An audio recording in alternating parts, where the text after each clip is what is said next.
Hey guys, what's up? Redmaster here, and welcome back to Archetype Analysis. That's the series where I go over everything that you need to know, strengths, weaknesses, etc. about a certain archetype. This week, we're going to hit the Undead. An archetype that's been around since the beginning of Monster Island. Everyone knows about it, and I'm assuming that most of you out there have played with them. So, you already know what to expect. If you haven't played with them and you're trying to get some information on them, this is the right place to be. Of course, we will be talking about every one of the undead cards and what you can do to buff them with factions, etc. So let's jump straight into it. Just gonna be a quick little reminder here. Wotan is not part of the undead. He's only here because I typed in undead in the search bar. You kind of see up there. And since undead is in the text, they do show up there. Now,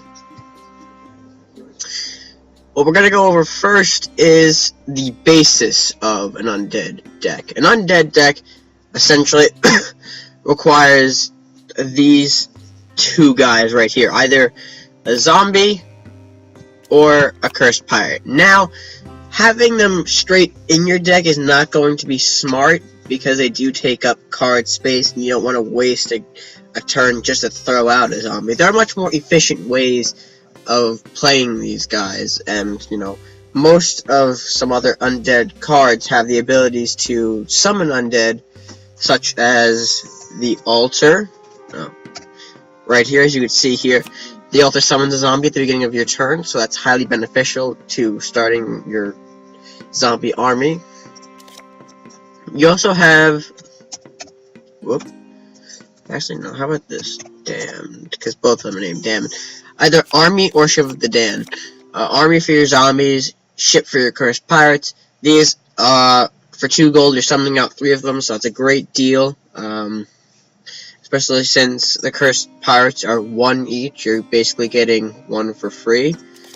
And, of course, Army, I think, since the zombies cost are 0, it's not as much.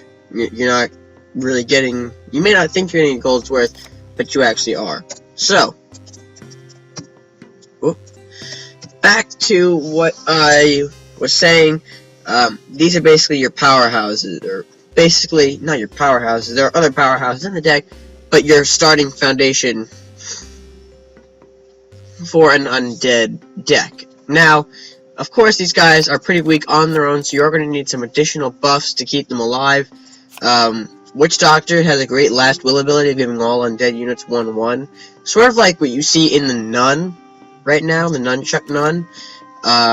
But this guy will only work his ability for undead troops. Another way I found to boost them is through the simple armory. Giving all your units 1/1, that's a great way to start giving them some buffs. Just generally any buff spells will work to further increase the power of your horde of undead, so they're kind of worth something. Some other things you're going to definitely see in an undead deck: Gravestalker. He counts as an undead and has an awakened ability of summoning 2 zombies. So if you want to try a unique sort of undead awakened deck, he's a must-have. But overall, in an undead deck, you're probably going to see this guy anyway. His ability of bringing out 2 zombies is already beneficial. If you already have some altars out, that's going to be even more zombies on the beginning of your turn, which is what you want to see. And the only reason I mention the fact that you want more zombies out in the field is because, again, that's where your power derives from. That's their primary strength, the strength in numbers. And if you have numbers which have some scary attack numbers to them, you're really going to cause some damage and really going to end the match quickly in your favor. So yeah, Gravestalker's ability of summoning 2 zombies is a great way to get things going. Headless Horseman, I'm really not going to talk about this card much. I've talked about him in the Knights. His 4 movement's okay. The classification of an undead may be worth it to you if you're missing some undead cards. You don't have a Grendel or Gravestalker. You may need to throw him in there to keep your undead synergy intact. Then again, we're going to move to the powerhouses here. This is what you'll find later in the game when you're facing an undead and ultimately be your challenge. First of all, I'm going to start off with this guy, the lowest costing one, Psychic Vampire. Another reason, or to reinforce the fact that undeads are necessary in building up your numbers, you do have the Psychic Vampire. The card that will gain 1/1 for each undead unit in play. That's going to give him a crazy amount, depending on how much zombies you have in the field. You're going to get 11 zombies out in the field, 11 undead even in general. It doesn't even have to be zombies. It could be just a couple of zombies, Gravestalker, or a Grendel, and he'll already get some good stats on that, depending on how many of said cards are out in the field. But, you know, I've seen this guy go from puny 3/3 to a crazy 11/11. Like, he can really change up his stats and really throw you off if you're not prepared or already being beat down. This guy will be that extra sort of like nail in the coffin that you don't want to see. So very dangerous if you're up against a undead swarm. Make sure to look out for that. These two guys I consider to be not really big powerhouses, but they are sort of interesting to deal with. They're going to be obstacles. White Knight, of course, from the last video, his Shadow Aura is already a deadly ability, and being combined with Undead just makes... I don't want to call her. I'm just going to call it it, because it technically isn't alive. It just gives it more of a reason to be feared in an undead deck. You know, giving the power from a Witch Doctor Last Will or an already existing armor can really make this guy deadly. But Grendel, however, is on the calmer side. If you see him, it's sort of like the opposite of a Titan Watcher in terms of attack and defense. So really this guy was like the pre-Titan Watcher before Titan existed. Not that hard to deal with. The Last Will, though, can lead directly into a Rakanoth summon, which Rakanoth, again, you'll have to be very careful of, but that's why just Grendel, obviously, is a necessary asset, because he always pops out that Last Will little zombie, and that could lead right into our big boss of the undead, the Rakanoth. The World Breaker himself, of course, deadly in all forms. His damage of his direct damage off of a summon of 4 can wipe a board. The extra 4 can mean 8 damage directly to the castle, so that's why Rakanoth is a very feared card.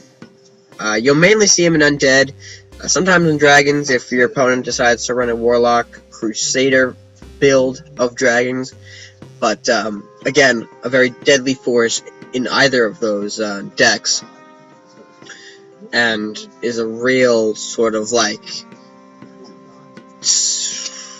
I would say, an effective board clear. Not to mention the extra 4 damage right to the castle can really prove to be some issues. But that's basically all I have on the Undead. Of course, that's just the strength. The weaknesses I'm going to talk about them as I'm going to my Undead deck. Of course, your weaknesses to, oh, I forgot to mention. The weaknesses, of course, before I finally figure out what I'm going to say, is the fact that these guys all have a weak health stat, meaning that they're going to be easily taken out very quickly, very fastly, if not buffed properly or effectively. You really have to be careful of what your opponent is playing. You always have to keep in mind, what can I expect as a clear, what can I expect as a removal from this guy.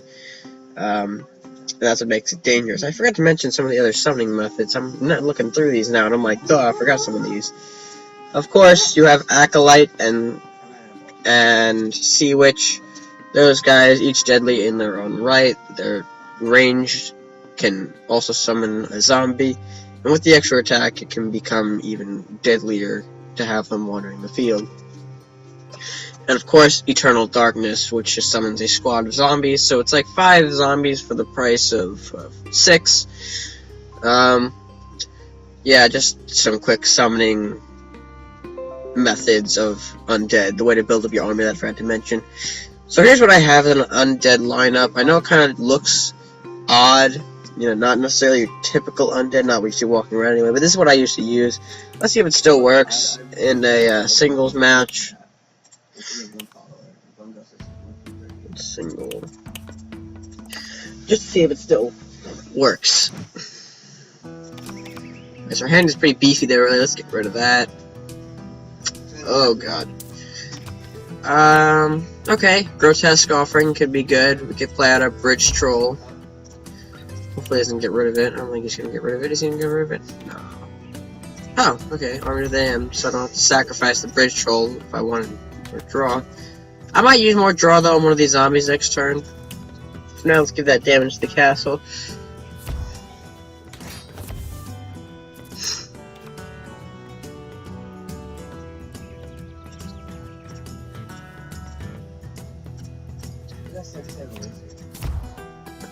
Okay, so our guy can't hit right now directly. Let's just line them up. So they're sort of protecting the Sea Witch there. Don't hit what I think, and hit it. Boy.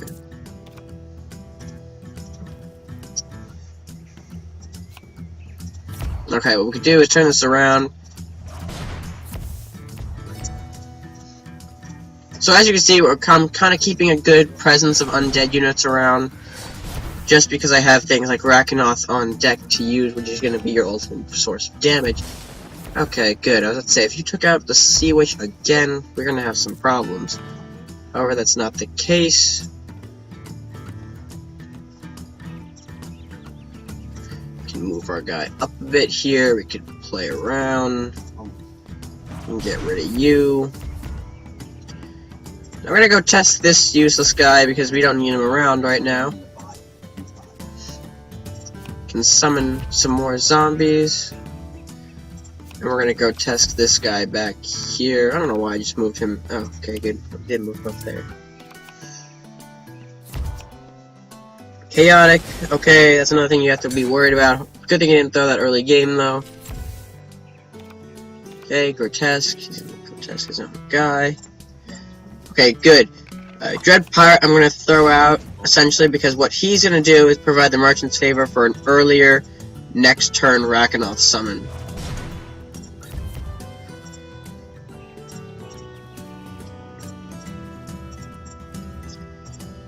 What I can do right now is just use 2 of them to set up a sacrificial altar, just in case we lose all of our undead units, which is, again, highly unlikely. We do lose that one, however. He is summoning a lot of other units here. He could possibly be going for some sort of wipe here. It does take out a majority of the undead units, which again is why I want to set up that altar so I make sure I have a good amount. So here we can summon a Rakanoth, and you can see that it's going to cost for 8 damage right onto the face. We're going to do our Sea Witch again, bring up some more undead.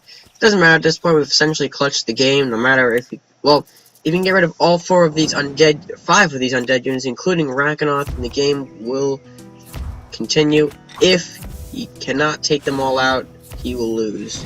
He's probably going to be unable to take them all out, I assume. Grotesque.